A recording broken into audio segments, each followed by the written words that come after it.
The Drop ESP 95X is a very inexpensive pair of electrostatic headphones. So how do they compare with other headphones like the one sitting around me here?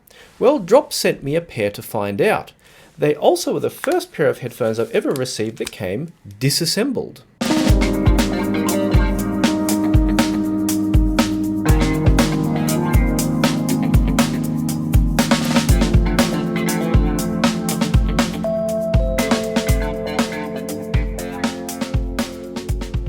The original model name of these is the Koss ESP 950. Now they sell on Koss's website for $999, although I've seen them on Amazon for $8.99 and occasionally Koss would discount them to $6.99. But the difference between that set and this set you get from Drop, well, to start with, they're electrostatic headphones, like the original Koss set. Now, electrostatic headphones aren't like normal headphones. You can't just plug them into a normal amplifier. You need a driver unit, like this driver unit that comes with them. And the reason for that is that normal headphones use a voice coil, and it's around connected to the driver, and it's around a magnet. And when you put power through the voice coil, it pushes away from the magnet, and that's how you get sound waves. These, however, use a highly charged driver, which is between two charged metal plates called Stators. And so this is why you have three wires here, one for each of the Stators and one for the original driver. And the differential between those, the power going through those two Stators, pulls the diaphragm either way.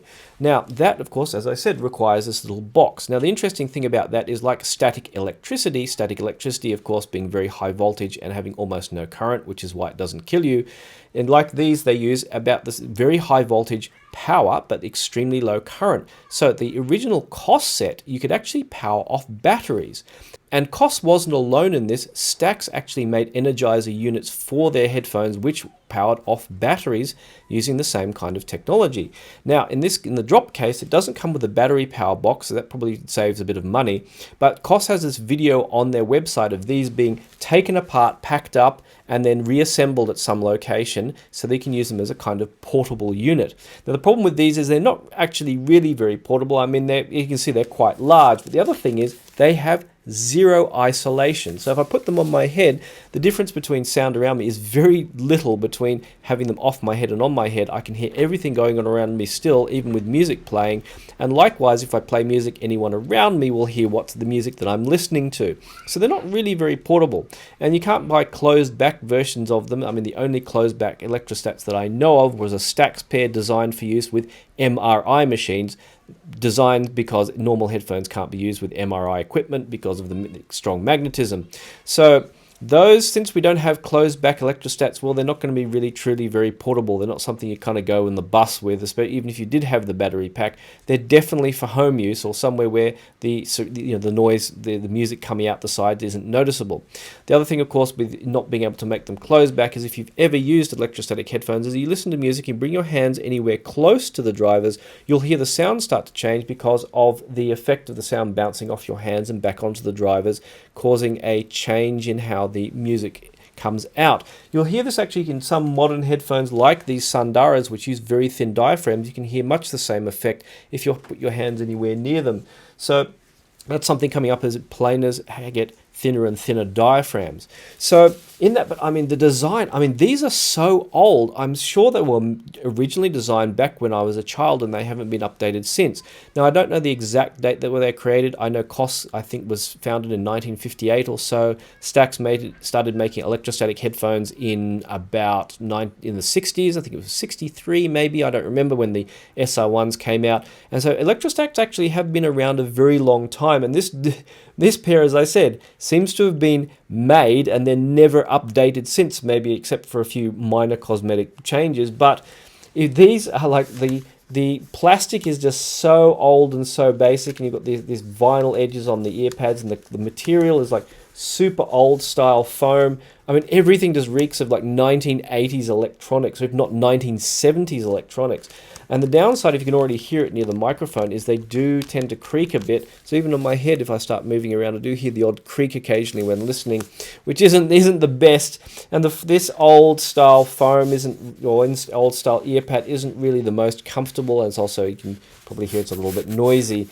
And so in that, they're kind of not the best in terms of design. I mean, if you do get a pair, see if you can find some like carbon lubricant. I remember I used to have some in a little bottle, and it would sprout this little carbon dust, and would if you put it in the things like plastic joints, it would stop them creaking. I don't know if that's a good idea to use around electrostats, because you don't really want anything on the drivers or the driver protectors, but all the same, might stop the creak. But I mean, to get an idea just how old the technology in these is, take a look at this video I made of the driver box. I just wanted to show you the inside of this box. It's so interesting to me. This honestly reminds me of electronics from when I was a child. Like when I took things apart, the way this is constructed with all the resistors standing upright and all the transistors in the middle leg has kind of got little covers on them and that kind of thing. It's just so 70s, I don't know, 80s electronics. It's really kind of fascinating to me. It's as if maybe, I guess, the design hasn't changed for decades, literally decades. So it's probably a really old design. You can see the inputs. This goes to the front input. I don't really know. I can't really figure out. I mean, I don't know enough about electronics to know how it works, but I know what's going on. There's a power supply here. This is the input gain stage. There's some op amps just inside. And then there's a ribbon wire that goes up to the top panel. And then there are absolute crap load of transistors down there, which it just goes all the way down to the back. There are just transistors and transistors, and I guess that's where your gain is for the audio circuitry. And I guess the bias voltage is provided by a transformer at the back down there. But yeah, otherwise it's just really fascinating to see this really super old school kind of circuit boards in there. That's really fascinating, but I thought I wanted to show that just for fun. Of the driver box itself, you've probably already seen that it's a pretty straightforward device. And like we saw with the back cover off, it has a power input on one side and just regular RCA inputs on the other, which you can plug in any kind of DAC or portable device as you wish. Now, speaking of plugging in portable devices, we saw that there was a wire going from these to the input on the front, and that's this one here. This is just a regular 3.5mm socket, so you can connect that with a 3.5mm, or as they say, 1/8 inch jack to anything which has a 3.5mm output. Or considering that 3.5mm inputs and RCA inputs are basically electrically identical, you can use any combination of adapter cables, such as one that will go from 3.5mm RCA, or just plug this in using regular RCA cables, or whatever combination you found particularly useful for you. So that obviously it was designed like with the battery pack that Koss originally sold it with, for kind of transportable use. Now, there you have the usual power button, and interestingly the light will show green if the power supply is good. Very handy if I actually plugged in a 10-volt power supply, and the green light didn't come up for about half a second, but it did come up in the end. So it does have some kind of protection circuitry in there, it seems, to make sure that the power supply is supplying the correct voltage. So just maybe keep it to 9 volts if you do get an external power supply. Now, the output is via this 5-pin connector, which is completely proprietary to Koss. You can't really plug anything else in there, except maybe if you had some kind of adapter, maybe you could plug in stacks in there, but it's generally not something you'd probably plan to do. A few people have hand-built ones, but it does have a high voltage that does come out there. It's not something you'd really want to get wrong. But anyway, that's of course one of the downsides, is that you are kind of stuck with the whole system as it is. It's not really compatible with anything else.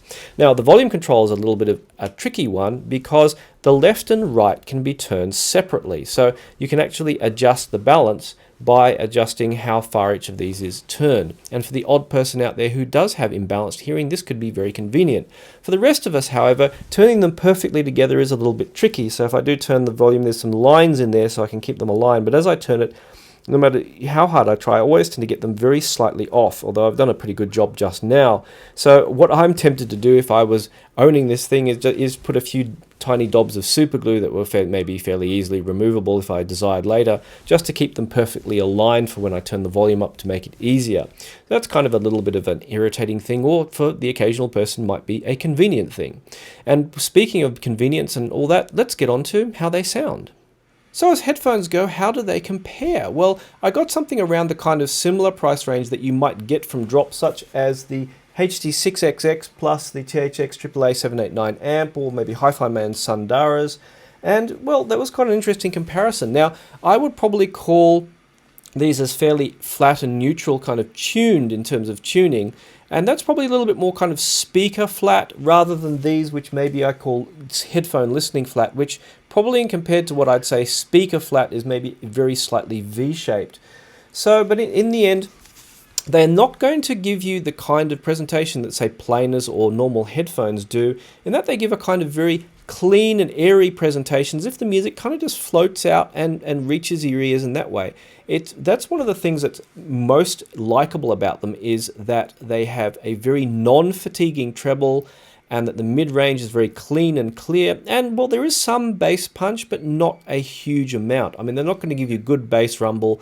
They're not going to give you real, high-powered attack that you might get with, if you really want to turn things up. Where they really work well is if you don't want to turn the volume up. Actually, if you do, one of those people who likes to listen quietly at lower volumes, this is where they really shine, because if you do turn the power up on them, they end up they just end up becoming shouty in the mid-range, rather like the MySphere headphones I listened to recently. They've got a tuning more in that kind of direction. So in comparison, I always thought that electrostats would eventually be supplanted by planers, and I think to a large degree they have.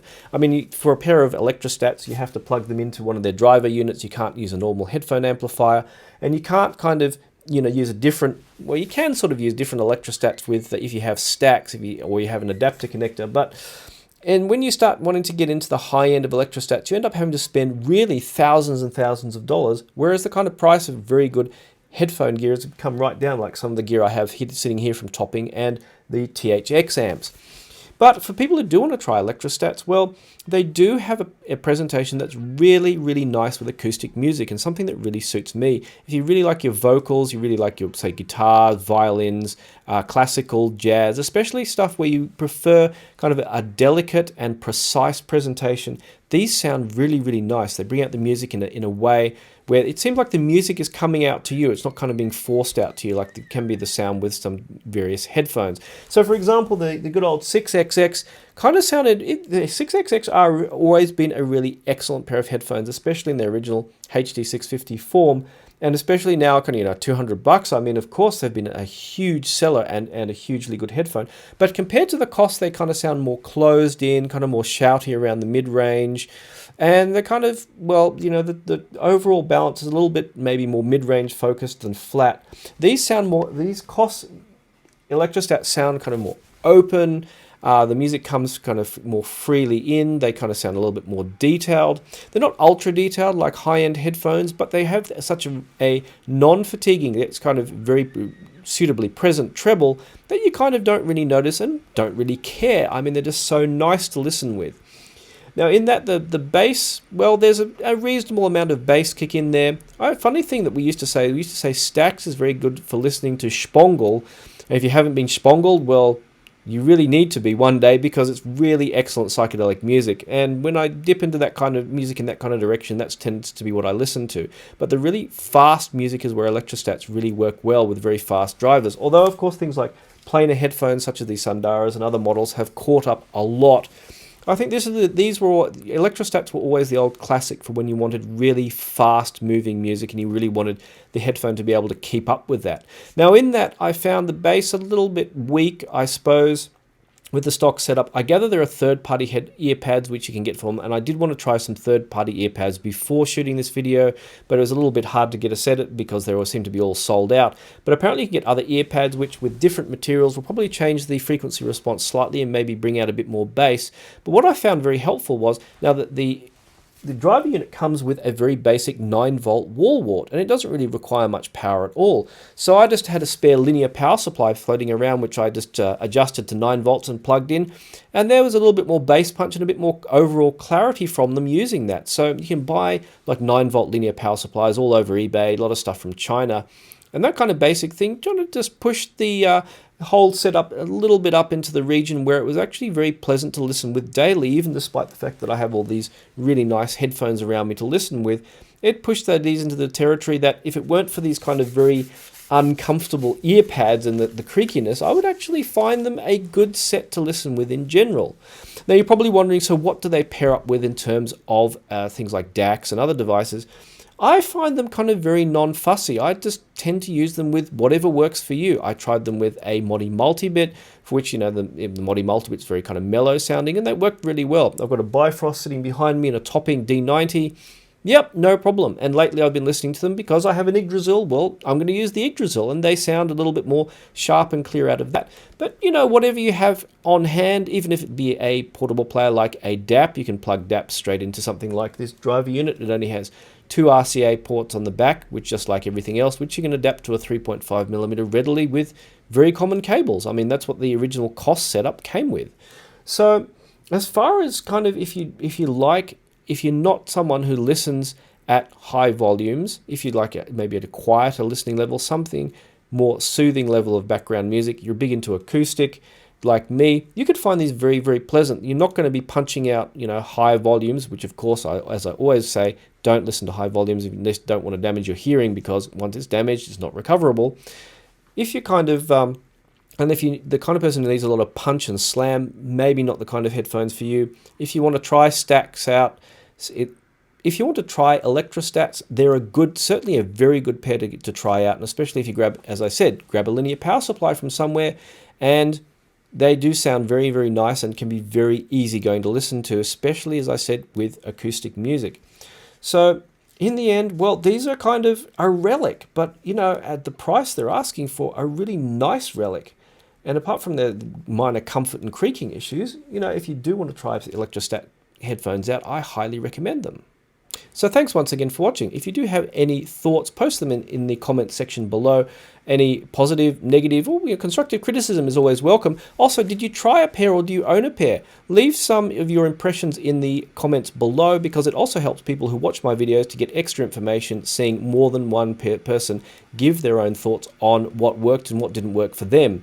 Also, if you'd like my buying advice anytime, do consider becoming a patron. For just a couple of bucks a month, you can get my buying advice anytime. You can see these videos I make in advance, get my impressions of new gear as they come in, and even influence me on what gear I get in for review next. So, as always, thanks once again for watching, and I'll see you online.